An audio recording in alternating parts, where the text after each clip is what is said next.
자, 이제 현대사 저희 이제 마지막 강의로 들어옵니다. 예, 마지막은 늘 좋은 거죠. 중앙은. 자, 저희가 지금 12.12 신군부 쿠데타를 했고요. 80년 이제 해가 바뀝니다. 1980년. 80년부터 5월에는요, 신군부 정권 퇴진을 위한 요구 시위가 계속될 겁니다.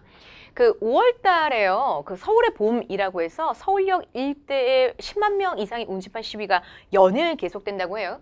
그 서울의 봄이 이제 80년 5월에 계속 연달아 터지자 5월 17일 0시를 계기로 해서 전국적으로 계엄령을 확대시킬 거예요. 전국적 계엄령 확대요. 원래 서울에만 계엄령이 선포돼 있다가 서울의 봄 사건으로 이제 계엄령이 전국으로 확대가 될 겁니다. 그러다가 바로 5월이었어요. 5월 달에 바로 뭐가 터질 것이냐. 5.18, 그 바로 다음 날이죠. 5.18 이게 민주화 운동을 하는 거죠. 광주 일대 대학살로 이어지게 된 정말 전두환의 가장 끔찍한 만행이 되겠습니다. 자, 이렇게 해서 바로 5.18 민주화 운동 때 구호가 중요했는데요. 신군부 정권 퇴진이었고요.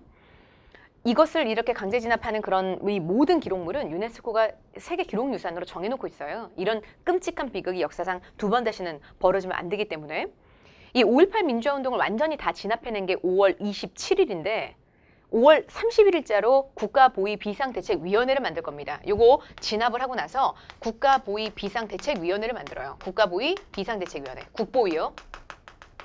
여기 위원장으로 전두환이, 여기 위원장으로 전두환이요.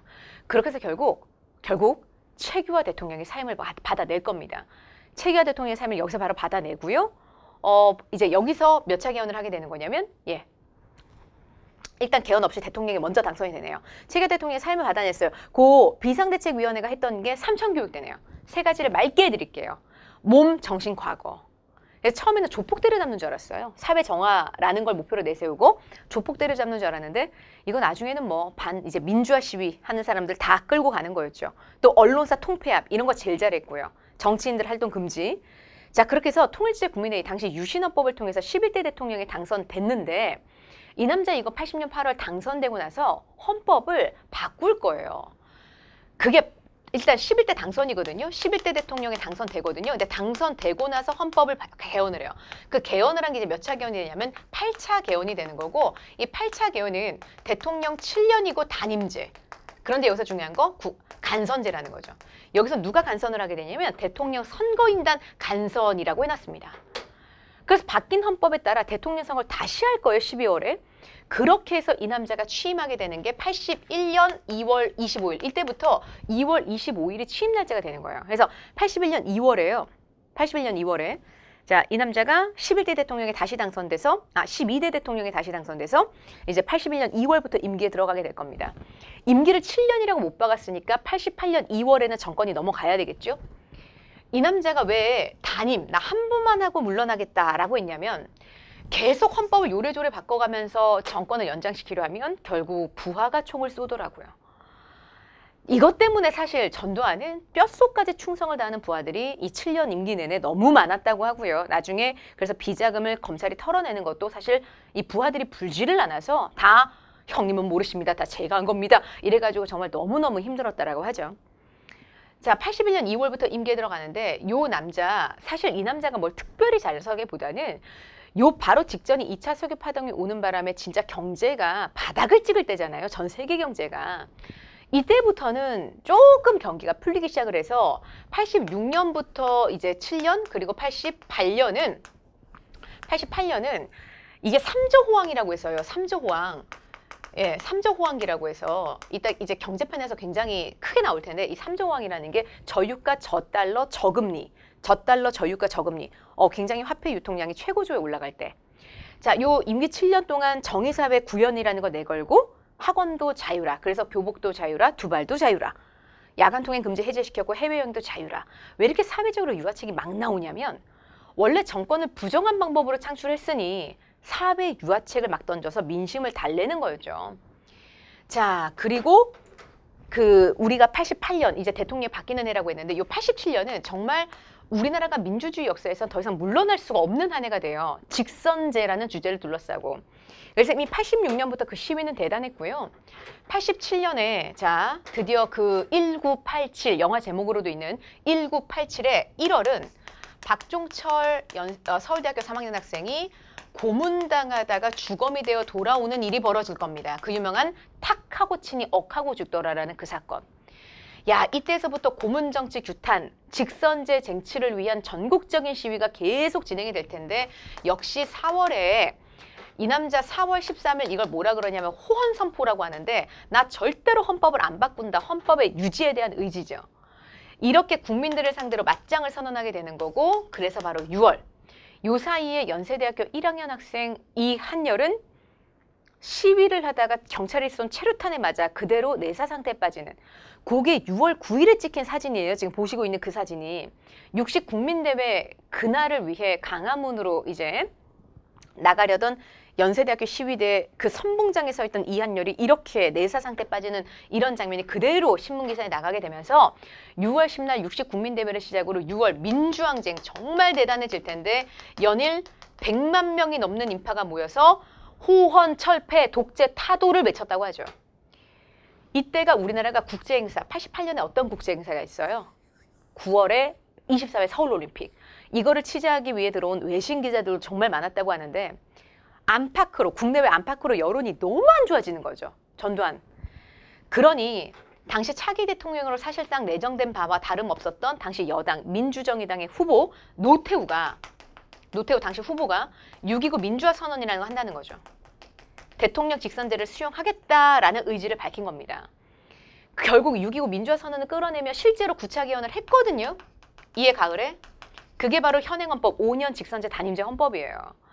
야, 이 직선을 우리 손으로 끌어냈으니 4.19 혁명으로 3차 개헌 끌어낸 거 못지않게 6월 민주항쟁으로 9차 개헌 끌어낸 거 너무 중요한 거죠. 예, 이 아래 6.29 민주화 선언 소개되어져 있습니다. 자, 이제 우측으로 넘어가시면 그러니 우리는 당시 자, 신군부 노태우를 당연히 뽑으면 안 될 것 같은데 이해 겨울에 대통령 선거가 진행이 돼요. 근데 이해 겨울에 진행된 대통령 선거는 당시 우리나라 야당의 결정적인 두 후보가 후보 단일화를 못합니다. 그래서 전라도의 김대중과 그리고 경상남도 일대 표를 다 몰표 갖고 있는 김영삼 이들이 후보 단일화를 못하고 찢어지는 바람에 36%라는 너무나 초라한 득표율로 노태우가 당선이 된 거예요. 자, 이렇게 해서 노태우가 당선은 됐어요. 직선으로요. 그나마 예, 직선으로 당선된 사람이니 이때부터 우리나라는 민주주의의 정착이라고 보는데 다만 여소야대 정국인 거죠. 그래서 이 노태우 정권 초반에 가장 압박을 받은 건 5.18 진상조사와 관련된 건이에요. 근데 사실 5.18 진상조사는 당시 노태우 대통령 자체도 자유롭지 못한 거거든요. 그러니 정말 안으로 정말 너무나 머리 아픈 상황이 되겠죠. 그래서 이 남자가 그 현실을 타개하기 위해 충청도의 김종필, 경상남도의 김영삼 이렇게 해서 3당 합당을 끌어낼 겁니다. 그래서 3당 합당으로 초거대 여당 민주자유당을 창당하면서 5.18 진상 요구에 대한 일단 이 요구를 덮는 거였어요. 자, 그리고 이 노태우 때 제한적 지방자치제라는 걸 이제 다시 부활시키게 되는데 이 지방자치제, 제한적이라는 건 지금 현재 우리는 기초지방자치단체장까지 우리가 뽑잖아요. 근데 이때는 그건 아니었어요. 그래서 제한적 지방자치제라고 하는 거예요. 단체장은 대통령이 임명하는 거였고요. 88 서울올림픽을 성공적으로 개최해냈던 사람이 바로 이 노태우 때. 그래서 우리나라는 거기에 참여했던 구소련권 국가들과 다 손을 잡아요. 우리 그렇게 북방 외교, 이거는 구소련권 국가들과 다 손잡는 걸 얘기하는 건데 이 북방 외교의 결실은 88 서울올림픽 전후로 쫙 나타나기 시작하다가 심지어 90년에는 소련과 자 92년에는 중국과 잇따라 수교를 싹 맺을 겁니다. 대박이죠. 예, 90년 소련과 92년 중국과도. 그러니 요때가 사실 이제 노태우는 정권이 끝나가는 거고 92년은 김일성은 딱 91년에 나이가 80이 되거든요. 김일성은. 그러니까 사실 이렇게 소련과 중국이 믿었던 소련과 중국이 남한과 수교를 트는 장면은 사실 북한 김일성한테 너무 위협이에요. 그렇죠? 혼자 완전히 국제적으로 낙동강 오리알되는 거 아닙니까? 그래서 바로 1991년에 말이에요. 자, 남북한 유엔 동시가입이라는 와우. 남북 간의 관계에 있어서 굉장히 이제 완전히 한 단계가 싹 나아간 이런 진보적 발전이 있었네요. 자, 유엔 동시가입 1991년이에요. 1991년 유엔 동시가입했고 두 번째 합의문 갈게요. 남북기본합의서. 이게 7.4 남북공동성명 다음으로 박정희 때 있었던 7.4 남북공동성명 다음으로 남북기본합의서가 두 번째 합의문. 여기서는 항상 남한과 북한의 관계가 대결, 경쟁, 이렇게 약간 뭔가 이렇게 약간 적대적인 관계로 뭔가 묘사가 됐다면 이제는 잠정적 특수관계라는 표현으로 굉장히 묘한 표현이 쓰여져 있습니다. 남북기본합의서. 그 다음에 1991년 이 남북기본합의서와 동시에 한반도 비핵화 선언에도 합의를 보고요. 실제로 비핵화 선언을 한 건 92년이 되는 거예요. 여기에 합의를 받고 자 1992년에 실제로는 한반도 비핵화 선언까지. 그러니까 노태우 때 사실 그 전에 전두환 때도 3조 호황이 누적되면서부터 노태우로 쭉 이어지는데 특별히 대통령이 뭔가를 엄청나게 잘하는 리더십을 발휘해서가 아니라 뭔가 참 우리가 88 서울올림픽을 딱 전후로 해서 뭔가 국력이라는 게 굉장히 많이 올라갈 때라는 거죠. 그러니 김영삼은 당시 여당 후보로 남아 바로 대통령에 당선이 될 거고요. 해서 1993년 2월부터 임기에 들어가게 될 거예요. 이제 1994년 2월부터 임기에 들어간 김영삼 대통령. 대통령이 되자마자 일단 문민정부라는 슬로건을 내걸어서 기존에 있던 이땐 군인 세력과는 단절을 선언합니다. 이때가 바로 지방자치제도 전면 시행인데요. 지방자치제 전면 시행되면서 현재와 같은 지방자치된 거예요. 예, 기초지방자치단체장까지 우리가 뽑게 되는 거죠. 지방자치제도 전면 시행이 이때 있었고요. 이 남자가 대통령이 되자마자 했던 정책, 사실 시험 문제 이게 제일 많이 나온다 해도 과언이 아닌데 그게 바로 금융실명제가 되겠습니다. 1993년에 바로 던진 경제개혁이에요. 또 이 남자가 바로 공직자윤리법을 제정하고 고위공직자 재산등록 의무화시킨 것도 이 남자 때부터인데 이게 다 두 전직 대통령의 비자금이 엄청 나서죠. 자, 그렇게 해서 바로 역사 바로 세우기 운동 해서 드디어 이 역사 바로 세우기 운동으로 조선 총독부 건물 그제서야 철거가 되고요. 국민학교라는 이름도 초등학교로 96년 이때부터 바뀝니다. 자, 신군부 쿠데타 주역이었던 하나회가 해체가 되고요. 두 전직 대통령은 전두환, 노태우 나란히 일단 두 가지 군사재판에 회부가 돼서 두 가지가 이제 유죄 판결이 되는데 하나는 12.12 신군부 쿠데타가 군사 반란죄, 하나는 5.18 민주화운동이 내란죄를 적용받아요. 그래서 군사재판에서 1심, 전두환은 사형, 노태우는 무기징역. 물론 2심에서 감형은 됐다지만 그래도 진짜 이 많은 여생, 이 긴 여생 다 깜방에서 보냈어야 될 사람들입니다. 근데 그 많은 비자금을 국고로 내겠다라는 약속을 받고 일단 풀게 되는 거죠. 보석으로 나가게 되는 거죠. 자, 그런데 뭐 전두환은 아직도 그 금액이 이미 고인이 되셨지만 아직도 그 금액이 다 물려있게 아직도 물려있죠. 아직도 다 빚을 청산하지 못했죠. 요때가 1995년 WTO가 출범하는 걸 기점으로 세계화의 압박이 대단해질 때 우리나라도 WTO에 가입을 했고 1996년에는 드디어 경제협력개발기구 OECD에도 가입을 하면서 경제 선진국이 된 것 마냥 기분이 굉장히 좋았어요. 빵빠레가 그냥 96년 말에 빵빵빵 터졌는데 1997년 우리나라는 외환위기를 맞이합니다. IMF 사태, 금융위기. 이게 11월 21일의 일이고 바로 다음 달은 대통령 선거예요. 그래서 우리나라가 정말 대통령 선거로서는 잊기가 힘든 일이 벌어집니다. 우리나라에서 진보, 보수라는 프레임을 이제 씌울 때는 사실 다 대북 관련 입장으로 다 그걸 얘기를 하는 거예요. 최초의 진보 정권이 탄생하는 거예요. 대북 햇볕 정책을 얘기하는 그런 진보 정권이 최초로 역사적으로 정말 선거를 통해 창출되게 되는데 그게 바로 김대중이에요. 김대중이 임기에 들어가는 게 1998년 2월부터다 이거죠.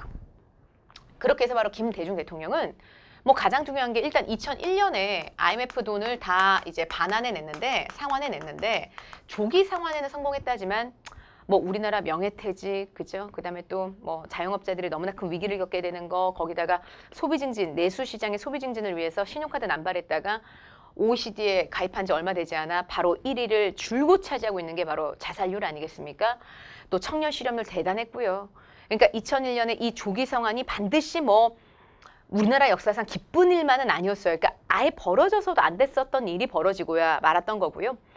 자, 그렇게 해서 바로 김대중 최고의 업적은 바로 2000년 6.15 남북 공동선언이죠. 시험 문제도 거의 다 이걸로 나오죠. 역사상 최초로 남북 지도자 정상이 두 손을 직접 맞잡고 김정일 국방위원장과 바로 김대중 대통령이 평양에서 만났단 말이에요. 그래서 첫 역사적 정상회담 결과 끌어낸 게 바로 6.15 남북 공동 선언이 되겠습니다. 선언이 되겠어요. 6.15 남북 공동 선언. 해서 결국 2002년 이해 겨울에는 노벨 평화상을 최초로 수상하기도 합니다. 자, 그 아래 금융실명제와 관련된 사료 나와 있고요. 자, 넘기시면 개헌이 지금 마지막 9차 개헌까지 보셨잖아요. 제가 지금 쭉 설명하면서 끌어왔던 개헌이 정리가 되어져 있고요. 세 개의 민주화 운동을 비교 잘 하셔야 되는데 먼저가 4.19 혁명, 5.18 민주화 운동, 또 하나가 6월 민주항쟁. 요 세 가지 진짜 비교 잘 하셔야 되겠어요. 자, 한편 227쪽은 경제가 쭉 정리되어져 있는데 이승만 대통령이 6.25 전쟁 전 농지개혁법, 6.25 전쟁 후 바로 300산업으로 버텼었죠. 이후 장면 내각 때 경제개발 5개년 계획이 최초로 이제 나왔으나 실행은 못 됐고요.